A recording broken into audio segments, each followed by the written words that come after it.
कच्च्या कैरीच्या 2 प्रकारच्या चटण्या करणार आहे, खट्टी मिठी आणि चटपटीत अशी. रेसिपीला सुरुवात करू. 1 वाटी कैरीचे तुकडे घेतलेत, 1 वाटी कोथिंबीर, अर्धा इंच अद्रकचा तुकडा, काळं मीठ टाकायचं, छोटा अर्धा चमचा, साधं मीठ छोटा अर्धा चमचा, 1 छोटा चमचा जिरे, 2 हिरवी मिरची असे तुकडे करून घ्यायचे, 1 पिंच हिंग टाकायचं आणि 3 ते 4 चमचे पाणी टाकून मिक्सरमधनं असं बारीक वाटून घ्यायचं.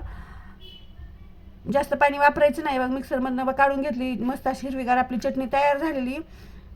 दुसरी चटणी करून घेऊ. त्याच मिक्सरच्या भांड्यामध्ये 1 वाटी कैरीचे तुकडे टाकलेले आहेत, 1 वाटी पुदिना आणि कोथिंबीर थोडीशी टाकायची, 5 ते 6 काळी मिरी टाकायची, 2 चमचे साखर टाकायची, पोह्याचे 2 चमचे, 1 छोटा चमचा जिरा पावडर, काळं मीठ टाकायचं, 1 अर्धा चमचा, छोटा अर्धा चमचा साधं मीठ टाकायचं, अर्धा इंच अद्रक टाकायची, 2 हिरवे मिरच्या तुकडे टाकायचे आणि थोडंसं पाणी टाकायचं, 1 पिंच हिंग टाकून आणि मिक्सरमध्ये बारीक असं करून घ्यायची. बा किती छान असते खट्टी मिठी आणि चटपटी चटणी तयार झालेली.